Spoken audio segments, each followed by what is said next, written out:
नमस्कार। आज हम भगवत गीता के एक बहुत ही विस्मयकारी, एक रहस्यमय क्षण पर चर्चा करने वाले हैं। हाँ, वो क्षण जब श्री कृष्ण अर्जुन की प्रार्थना सुनते हैं और उन्हें अपना वो विराट मतलब सर्वव्यापी रूप दिखाने का वचन देते हैं। बिल्कुल। और इसके लिए हमारे पास श्री कृष्ण का विराट स्वरूप दर्शन से कुछ श्लोक है, खास तौर पर श्लोक 5 से 8। जी, जहाँ श्री कृष्ण जवाब देते हैं और अर्जुन को उस दर्शन के लिए तैयार करते हैं। तो आज हमारी कोशिश रहेगी कि हम समझें कि श्री कृष्ण ने उस रूप का वर्णन कैसे किया और अर्जुन को उसे देखने के लिए वो खास दिव्य दृष्टि क्यों चाहिए थी। हाँ, ये गीता का एक ऐसा मोड़ है जहाँ मतलब मानवीय समझ कहाँ तक जा सकती है ये साफ हो जाता है। श्री कृष्ण अर्जुन से कहते हैं, पश्य में पार्थ रूपाणि शतशोथ सहस्रश नाना विधानि दिव्यानि नाना वर्णाकृति नीचा। मतलब हे पार्थ, तुम मेरे सैकड़ों हजारों अलग अलग तरह के अलग अलग रंग और आकार वाले दिव्य रूपों को देखो। सैकड़ों हजारों रुपए, ये सुनने में ही मतलब रोंगटे खड़े हो जाते हैं। ये सिर्फ गिनती की बात नहीं लग रही। नहीं, बिल्कुल नहीं। ये एक ऐसी विविधता है जो हम सोच भी नहीं सकते। तो फिर श्री कृष्ण आगे क्या बताते हैं? वो और विस्तार में जाते हैं। श्लोक 6 और 7 में बताते हैं कि अर्जुन उनके उस रूप में आदित्य, वसु, रुद्र, अश्विनी कुमार, मरुदगण इन सबको देखें। अच्छा। और ऐसे बहुत से आश्चर्य देखें जो पहले कभी नहीं देखे गए। और फिर जो सबसे अहम बात है वो कहते हैं, इहैकस्थम जगत कृत्स्नम पश्चाद्य सचराचरम मम देहे गुड़ाकेश यच्छान्य दृष्टुमिच्छसि। यानी हे अर्जुन, तुम मेरे इसी शरीर में एक ही जगह पर चर अचर समेत पूरे जगत को देख लो और जो कुछ भी देखना चाहते हो वो भी देख लो। एक ही शरीर में पूरा जगत जगत चराचर सब। हाँ, यही तो बात है।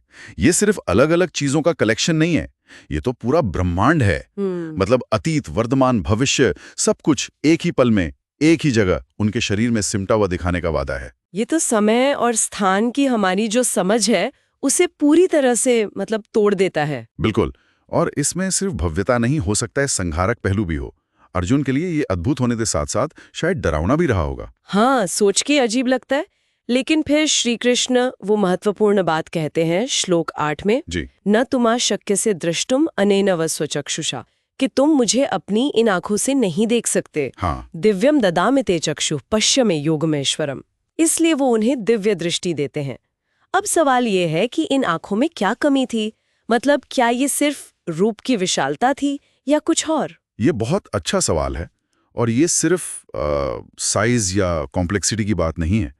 हमारी ये जो आंखें हैं, हमारी इंद्रियां, ये भौतिक दुनिया को देखने समझने के लिए बनी है। हाँ, मतलब एक दुनिया जो टुकड़ों में दिखती है, एक क्रम में दिखती है। बिल्कुल बिल्कुल। कारण कार्य में बंधी हुई हम चीजों को अलग अलग देखते हैं, समय और स्पेस में बिखरा हुआ। लेकिन श्री कृष्ण का वो विराट स्वरूप, वो इन सबसे परे था। परे था मतलब वो वास्तविकता का एक अखंड रूप था, संपूर्ण, एक साथ प्रकट होने वाला, जिसमें सृष्टि, स्थिति, संहार सब एक ही सच्चाई के पहलू थे। उसे देखने के लिए एक अलग तरह की चेतना चाहिए थी। अच्छा। एक ऐसी दृष्टि जो भौतिक सीमाओं को लांघ सके, जो उस अद्वैत सत्य को ग्रहण कर सके। इसीलिए दिव्य दृष्टि की जरूरत पड़ी। तो ये कोई सुपर पावर वाला चश्मा नहीं था? नहीं, ये चेतना का एक उच्चतर स्तर था एक तरह से, जिससे वास्तविकता के उस डायमेंशन को अनुभव किया जा सके जो सामान्य इंद्रियों से परे है। अच्छा, तो ये दिव्य दृष्टि सिर्फ बेहतर देखने की क्षमता नहीं थी, बल्कि वास्तविकता को महसूस करने का, अनुभव करने का एक बिल्कुल अलग तरीका था। सही पकड़ा आपने, बिल्कुल। तो क्या इसका मतलब ये है कि जिसे हम अपनी इन आंखों से रियलिटी समझते हैं, वो शायद पूरी तस्वीर है ही नहीं? हाँ, बिल्कुल। यही तो इसका गहरा दार्शनिक पहलू है।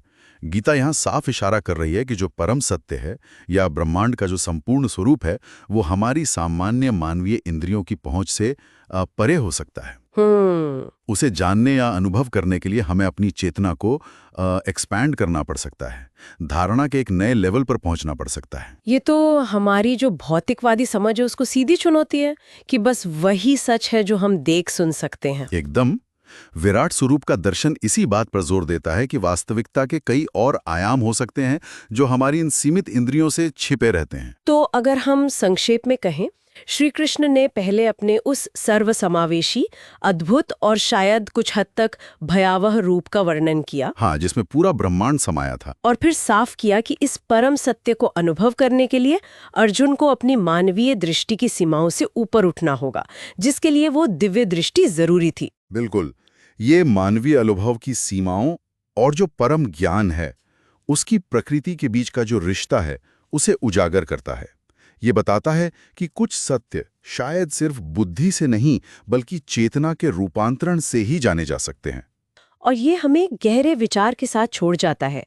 श्रोताओं के लिए सोचने वाली बात ये हो सकती है कि गीता के इस प्रसंग में दिव्य दृष्टि की जो जरूरत बताई गई है वो वास्तविकता की प्रकृति और हमारी अपनी इंसानी धारणा की सीमाओं के बारे में असल में क्या कहती है।